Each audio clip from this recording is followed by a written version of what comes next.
Before the murals. Before the documentaries. Before his name became scripture in hip-hop. There was a young man with restless eyes and a notebook full of fire, Tupac Shakur. He didn't just enter rap. He stormed it, with poetry in one hand and protest in the other. This is the full, detailed journey of his career, the rise, the risks, the rivalries, and the legacy that refuses to fade. Act 1. The artist in training.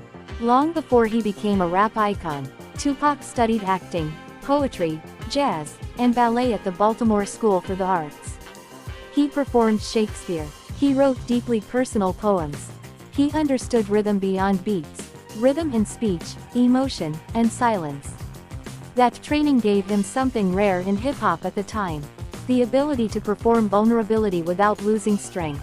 In 1990, he joined the Oakland-based group Digital Underground as a roadie, dancer, and occasional rapper. He appeared on Same Song, and even in a supporting role, his presence was magnetic. The spotlight didn't find him. He demanded it. 1991. A voice that refused to be quiet. His debut album, Tupacalypse Now, wasn't commercial hip-hop. It was social commentary. Songs like Brenda's Got a Baby tackled teenage pregnancy, systemic neglect, and poverty. Trapped addressed police brutality. The album sparked controversy, even political backlash, but Tupac wasn't aiming for comfort. He was aiming for truth. This wasn't party rap. This was reportage from the margins of America. 1993-1994. Duality on display. With Strictly for My N.I.G.G.A.Z, Tupac sharpened his commercial appeal without losing substance. Keep Ya Head Up uplifted black women. I Get Around became a radio hit. Holler If Ya Hear Me stayed militant. Here's what made Tupac different. He could be revolutionary and charismatic in the same breath. In 1994, he released Thug Life, Volume 1 with his group Thug Life. The Thug Life philosophy, the hate you give little infants f's everybody, was more than branding. It was social critique disguised as street code. Hollywood crossover. Tupac's acting career flourished alongside his music. He starred in Juice, his breakout role as Bishop, intense and unforgettable. Poetic Justice, alongside Janet Jackson, revealing his romantic, sensitive side. Above the Rim, playing a menacing yet layered character. Hollywood saw what the streets already knew. He wasn't acting. He was channeling. 1994-1995. Chaos, Betrayal and Me Against the World. In November 1994, Tupac was shot multiple times in a New York studio lobby. He survived, but his trust fractured.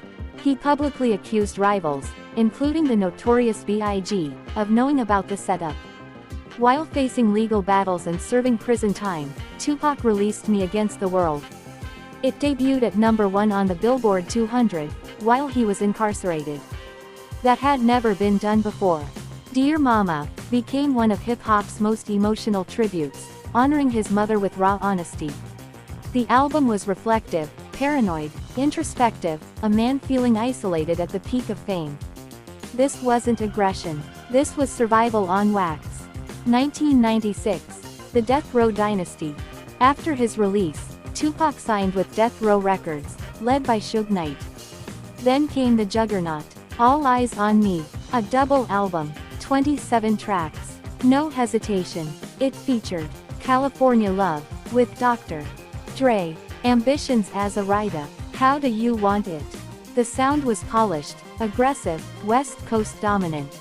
Tupac wasn't just participating in the East Coast-West Coast rivalry, he became its loudest symbol.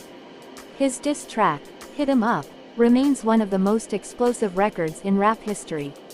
The energy was volcanic. The tension was fatal. Makaveli. The myth deepens. In 1996, Tupac recorded the Don Killuminati, The 7-Day Theory. Under the alias Makaveli, the album was darker, more prophetic, more conspiratorial. Some lyrics felt eerie after his death, fueling decades of speculation. He studied Machiavelli. He talked about resurrection. He wore the mythology like armor. September 1996. The Unfinished Chapter. On September 7, 1996, Tupac was shot in Las Vegas after attending a Mike Tyson fight. He died 6 days later at age 25. A 5-year mainstream career. A lifetime impact. The numbers and influence. Over 75 million records sold worldwide. Multiple posthumous albums. Inducted into the Rock and Roll Hall of Fame in 2017. Continues to influence artists across genres, from Kendrick Lamar to global rap movements. But numbers don't measure Tupac. Emotion does. Why his career still matters. Tupac's genius wasn't just lyrical ability. It was emotional transparency. He spoke about poverty, police brutality, black empowerment, masculinity, depression, loyalty and betrayal. He gave hip-hop permission to feel. He was flawed. He was impulsive. He was contradictory. But he was real. And in a genre built on authenticity, that made him immortal. Tupac's career wasn't long. It was loud. It was layered. It was legendary. He didn't just leave music behind. He left questions. He left inspiration. He left fire. And decades later, the world is still listening.